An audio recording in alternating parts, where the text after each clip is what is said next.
Right. Welcome back to the podcast, everyone. Today's guest is Victor Collazo, and he is the co-founder of Extraordinary Assets. Victor, anything else you want to add?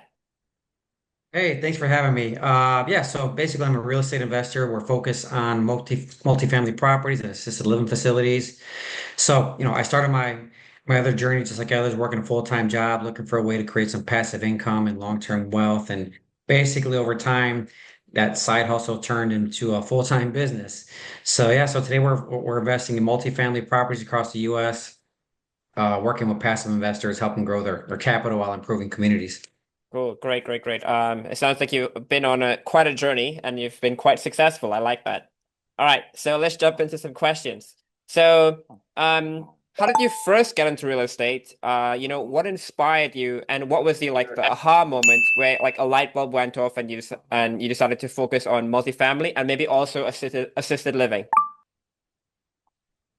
So I first got into real estate through single family rentals. Hmm. Like many others, I had read the Rich Dad Poor Dad, and that planted that seed. Uh, but the big quote unquote aha came when I realized that scaling single family homes, it's going to take a lot longer. You have For one sure. roof, one tenant, one check at a time. Yep. Multifamily offered a scalable, efficient, and ability to force appreciate. So once I actually learned that and saw that, I knew that I had to pivot. And then in terms of the assisted living, it's a different niche. It's very specific, and so working with other partners, business partners as well. We looked at the opportunity and we saw and we understand the need for it across the US. So Yeah, yeah, okay. I think assisted living is the hot asset class right now. And I definitely agree with you. I mean, for me, I had like very shiny object syndrome when I first started looking at real estate, but multifamily and forced appreciation, especially, that is quite attractive. All right, cool. So can you walk us through your first multifamily deal? And please don't leave anything out, don't sugarcoat. So let's give us the good, the bad, and the ugly. Oh man, every deal is going to have pros, cons, and challenges, right? Right, So right. our first multifamily deal, it was a small, I believe it was like a 12 unit in a C, we call it a C plus neighborhood, and that's always Okay. subjective. Yep. Um, the good was we got it under market, had a solid upside potential, and we learned a ton, right? You always learn a Hmm. lot. We self-managed intentionally because I wanted to get that hands-on experience. Right. Uh, the bad, underestimating renovation timelines and costs. Um, and I would say the ugly, we had one contractor disappear mid-project, just completely ghosted us, was just like never, never responded again. And then we had a tenant who ran some, I'll call it illegal business out of their Hmm. unit. Yeah. Um, so, so some of the lessons we learn, always constantly over communicate with the contractors, make sure they're there, make sure, and underwrite for CapEx like you're expecting the worst, right? What's the saying? Prepare for the best, but expect the worst. Yep. That's why we're very ultra conservative in our numbers now. We took a lot from that, and we're extremely conservative on everything we do now. So also making sure that you walk every single unit without For exception. A sure. lot For of times sure. Yeah. people will they make it 50 units, even if it's 100 units, right? They may be like, that's a lot of units to walk. Yeah, but it's easy for somebody to say, hey, well, I have a renovated property I'm selling you, or it's been recently renovated. Yeah, but if you have 100 units, how many out of those 100 were actually renovated? Exactly. Two? Hmm. 17? You don't know unless you walk every single unit, because you can't really get a true CapEx and understanding of what each individual unit needs until you do that. Yeah. Yeah. I definitely agree. You have to walk every single unit. And yeah, so that deal doesn't sound too bad. And it seems like, I think it's better that you learn those lessons on a smaller deal rather than like, like a 200 unit property or something. So, and Zeros are a lot smaller. yeah. And yeah, I think for, rehab, I think the budget always goes like 10 to 20% over, and the same thing with the timeline. It always goes longer than the estimate, but that's what you live and learn. Okay. So Exactly. I think you already mentioned like, now your numbers a little bit more conservative, but in what other ways has your strategy changed since then? So how about like has your deal criteria changed? It has. So we've gotten a lot more specific, a lot more selective. So we're still focusing on value add, Hmm. but and not only are we looking at in primary markets, we're looking also in secondary markets as well. And we won't do anything with a minimum of, I like to say 50 units. And that number is a little bit subjective. And the reason we want 50 units because realistically, we want a property manager to be able to On manage site, that yeah. unit. Right. And in order for it to cash flow enough to really afford a property manager, it's usually 50 units and above is in that market. So we want to make sure we have that management to avoid that. So we definitely avoid any war zones, anything that that doesn't align with our core investor profile as well. So Yeah. Okay. And then how about your risk tolerance? Any changes there? yeah, so I mean, we're still value focused, like I said, but we're very conservative, and that's what everything with our debt, with the rates. We want to make sure we have a strong DSCR. We want to make sure we have healthy reserves. Everything that we underwrite, we look at 6 months. Now I understand every lender's requirements are different, but in our initial underwriting, we always do 6 months of reserves. If we can, I think that's a sweet spot. We've learned over time. So I think that's usually pretty good. Yeah. So for you, what is a strong DSCR? 1.3, 1.6, or Yeah, I know that the golden rule is 1.25. yep. That's still the minimum. Hmm. A sweet spot's probably about 1.3. Okay. All right. Cool. And finally, the part that I like the most is has your mindset shifted since the first deal? Yes, yes. Early on, I thought initially the goal was to do as many deals as you can. Yep. And now it's not, now I think it's not just about, it's about doing better deals with better people. Hmm. Having the patience and discipline over time pays dividends, especially in this market. Yep. So Okay. Yeah, okay, okay. I think, oh, yeah, I do agree with you. A lot of people like to just, they want to go gung ho and just do as many deals as possible. But I think it's better to hit some home runs rather than, many, many singles. Of course, different people have yeah, different opinions, but I agree with you here. Okay. Hey, if you've got a real estate deal, a problem, or even just a question, we want to hear about it.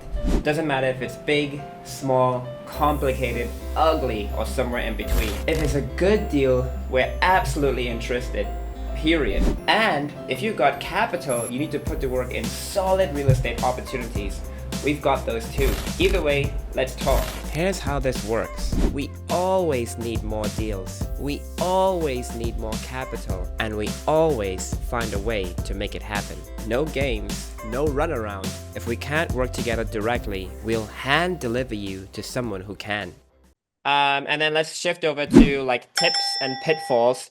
So, what are your biggest lessons around finding deals? relationships are everything, right? Brokers are going to bring you the deals, but they will continue to bring the deals once you prove you're serious and you show them that you can close. Yeah.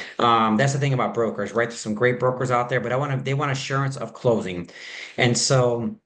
But there's other ways of getting opportunities from off market deals from via property managers. I work with wholesalers, and I'm currently working with direct mail.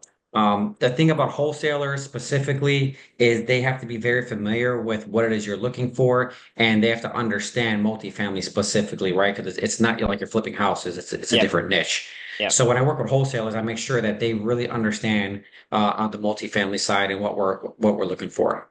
Okay. And then how about your biggest lessons around, operating and executing after you've already closed the deal and now you have to go in and actually do the operations? What lessons have you learned there? Yeah, so when you're operating a deal, execution is where you make or lose your money, right? So you want to make sure that you're vetting your property managers thoroughly, ask for references, check for a track record. Um, Biggest thing about property managers, though, there's a lot of negativity out there, and they're a partner.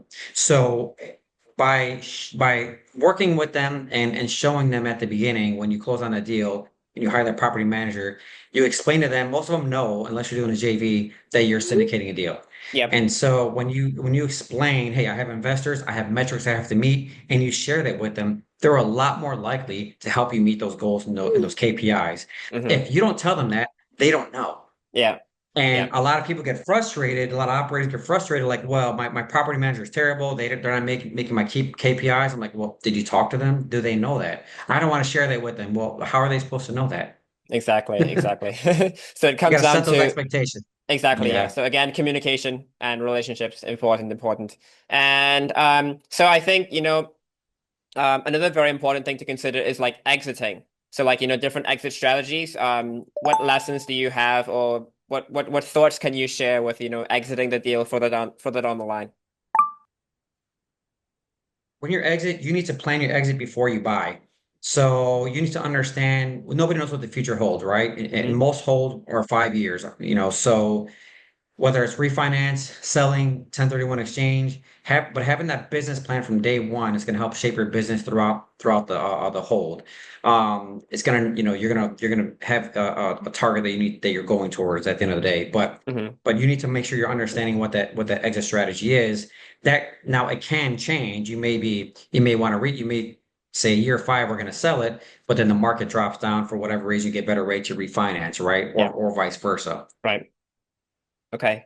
And then a bonus question is, what do you think are the most effective, what do you think is the most effective networking strategy in real estate? Ooh, I love networking. Everybody knows me knows I love networking. I'm always networking. Yeah. Add value, whether sharing a resource, making an introduction. I always say, who do you know that I should know? It's not Hmm. just who do you know, but who do you know that I should know? Yeah. Showing up consistently, helping others win. That generosity comes back tenfold. I'm a big believer. The more I give, the more I get, and the more I give without expecting anything, the more I get in return. Yeah. Okay. I like that philosophy quite a lot. All right. Let's jump to the final round, the rapid fire round. And, just don't think, just shoot the first thing that comes to your mind, regardless of what it is.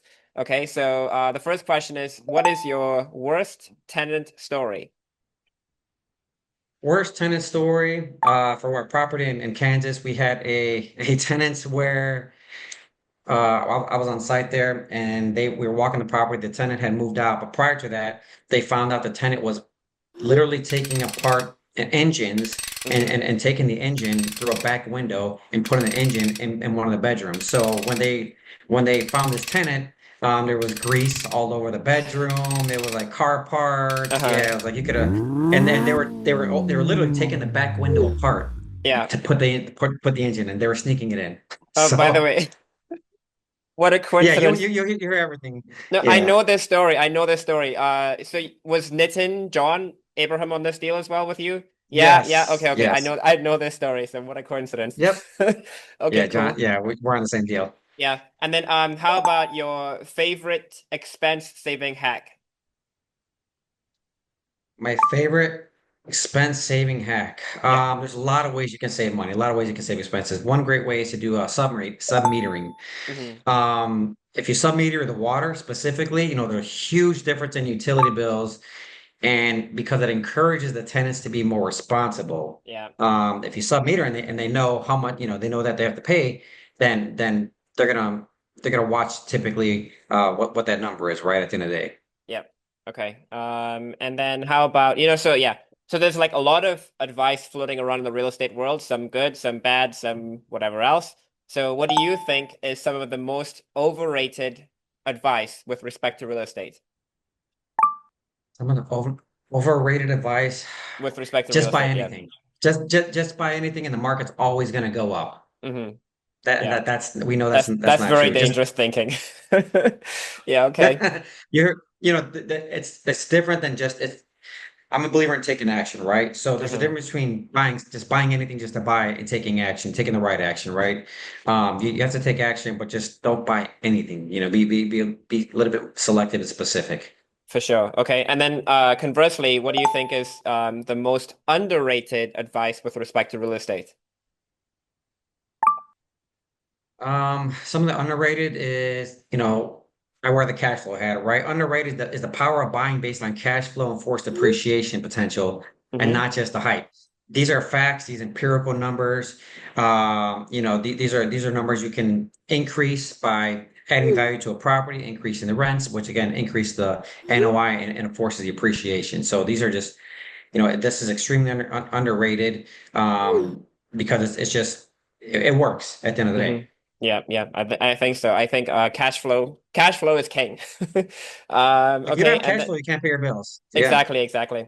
So then in the in the warrior group, people like to talk a lot about superpowers. So what do you think is your unfair advantage? My unfair advantage. Empathy and communication. Mm-hmm. I treat my tenants, our investors, and vendors, like I said, property managers, like partners. Yep. If you treat them like partners, it's a business at the end of the day, but treat them like partners, not like employees or whatnot. It builds trust, and that trust is what keeps people around. That's what keeps people heads in bed, so to speak, right? That's what keeps Mm-hmm. your vendors showing up on time. That's what keeps your tenants wanting to stay and your Yep. investors wanting to keep investing. Definitely. Okay. I like that. I like that very much. And now I don't like to use the word regret, but if you could go back, what is one thing you would do differently? One thing I would do differently, I would do a lot of things differently. Okay, tell me one. Or tell me two if you like. You can tell me more than one if you want. It's okay. I would have partnered sooner. Uh-huh. So trying to do everything myself slowed me down. It causes more stress and it actually limits that time. Again, we built a team internally, so I do have a team that I work with. So I find the deals, and then I have somebody that does the underwriting. So by doing that, by building that team, it cuts our time down. It's less stress on just one person. So by partnering, it makes a huge difference because you think you know everything, you think you see everything, no matter how long you've been doing something. If you are in a deal, you may see something I don't see, and vice versa. For sure, for So sure. Yeah. Okay. Anything else you'd do differently? that's the big one I would do right now. Yeah, I would say just partnering. Yeah, with the Okay. right with the right partner. Partner with the right person. Okay. And then, so, what's your best advice for new investors? And by new investors here, I want to subdivide it into two categories. One would be like investors who want to be active. And then the second one will be investors who just want to be, be passive. They want to get into deals like with people like you and so on. So, yeah. So first, let's talk about active investors. What's your best advice for them?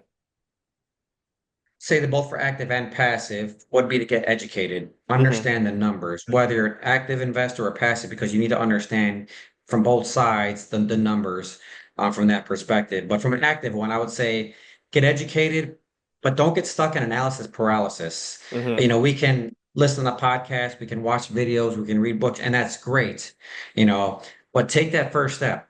And again, surround yourself with like-minded people. I know that that's a cliche, but it is true. Like when I think of like-minded, I think with people with the same vision, shared Yep. vision, who want to have been where you've been, and go where you want to go. Yep. Okay. I like that. I like that. And then, so is there anything that I didn't ask, but you think someone watching this would have wanted me to ask, or anything that you want me to ask? You wish I asked you? Um, so I think this is really important. I've thought about this, and it's a great question. Hmm. What is one KPI that you track obsessively when it comes to any type of real estate investments? And for us, it's the collections rate. Occupancy doesn't pay the bills. You can Right. be 100% occupied, but if only 75% of those people pay the bills, then you're 25% economic. There's a difference between physical occupancy And and economic economic occupancy. occupancy. Yeah.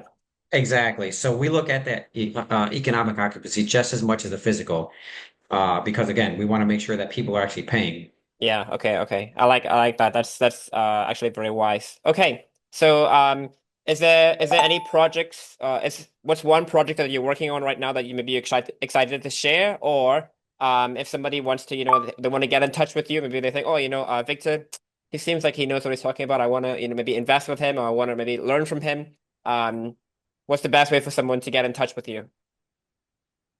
So side project that I'm working on with another gentleman named Victor as well, actually Okay. The here the, the in Palm Victors. Beach County. Uh-huh. We're both veterans. He's here in Palm Beach County, Florida.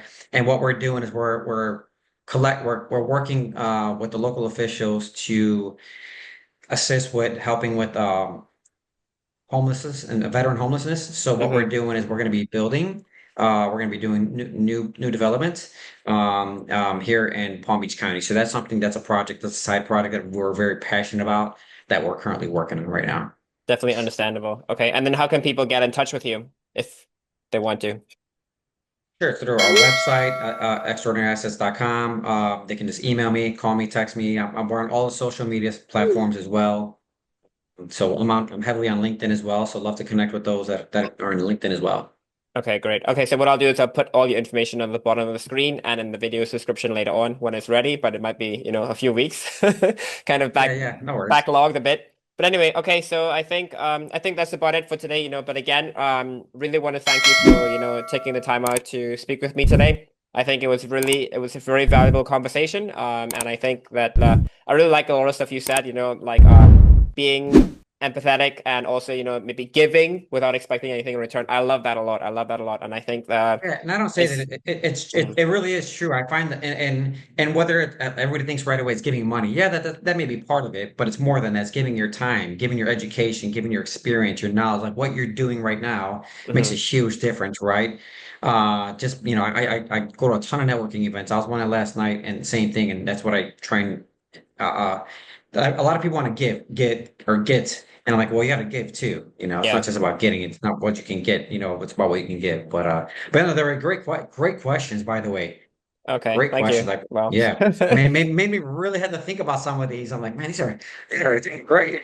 okay, cool, cool, cool. Well, I'll keep, so another thing, final thing I want to say is that I hope to invite guests back, like, 6 months later, 12 months later to kind of see, Yeah, how they're progressing and so on. No pressure whatsoever, but I like to I see love it. people as they progress over time rather than just like a snapshot at one moment. But anyway, again, thank you so much, Victor. I really appreciate it. And, all right, take care.